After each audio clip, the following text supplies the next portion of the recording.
Welcome back to my channel daily kitchen by Radhika. আমি আজ আপনাদের সামনে নিয়ে এসেছি একটা নতুন রেসিপি। রেসিপিটা কম বেশি সবারই খুব চেনা, খুব প্রিয়। আমার তো ভীষণ প্রিয় রেসিপি। তো আমি সেই রেসিপিটা তোমাদের সঙ্গে শেয়ার করতে এসেছি। তো আমি গোটা কয়েক পটল নিয়ে নিয়েছি।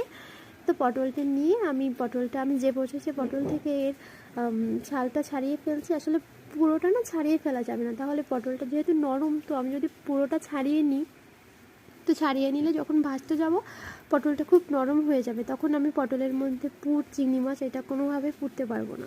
তো তার জন্য আমি যে প্রসেসে পটলটাকে ছাড়িয়ে নিচ্ছি, তোমরা সেম এইভাবে কেটে নেবে। তো দেখো আমি এক সাইড থেকে সামান্যভাবে একটুখানি কাটছি, আর এক সাইড থেকে একটু বেশি করে কেটে নিচ্ছি। তো ওই যে বেশি করে কাটছি, তো ওই দিকটা থেকে আমি পটলের মধ্যে থেকে সব দানাগুলো বের করে নেব। তো বের করে নেওয়ার পর তো তারপর বাকি যেটা থাকছে, মানে বাকি যেটুকু কেটে রাখছি, ওইটা আবার ওর সঙ্গে জুড়িয়ে দেবো। তো পরে এক টুথপিক লাগবে, টুথপিক দিয়ে জুড়িয়ে দেবো।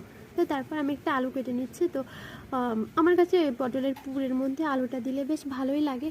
তো তার জন্য আমি একটা আলু কেটে নিচ্ছি। আলুটাকে গ্রেট করে তারপর আমি পটলের দানার সঙ্গে একটা মিশিয়ে খুব সুন্দরভাবে এটা মিশিয়ে দেবো। আমার কাছে বেশ ভালোই লাগে এটা। তো তারপর আমি আলু, পটল সব কিছু খুব সুন্দরভাবে ধুয়ে ফেলছি। অনেকবার ধুয়ে নিলাম, খুব সুন্দর পরিষ্কার। আমি সুন্দরভাবে সব কিছু ধুয়ে নিয়েছি। তো 2-3 বার করে সব কিছু খুব সুন্দরভাবে ধুয়ে নিচ্ছি। তো ধোয়া শেষ। এবার আমি চিংড়ি মাছটাও ধুয়ে নিচ্ছি, যেহেতু চিংড়ি মাছটা পটলের মধ্যে পুর দেবো। তো তার জন্য চিংড়ি মাছটা ধুয়ে দিয়েছি। আমার এখানে চিংড়ি মাছ একটু ছোটো হয়েছে, আর একটু বড় চিংড়ি হলে বেশ ভালোই হয়।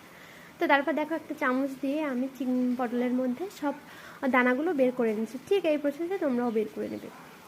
একটা চামচের পেছন সাইডটা দিয়ে এভাবে বের করে খুব সহজেই তোমরা বের করে ফেলতে পারবে। আমি তো এভাবেই বের করেছি। তোমরা কে কীভাবে বের করে অবশ্যই কমেন্ট করে জানাবে। তো তারপর আমি একটা পেঁয়াজ কেটে নিচ্ছি।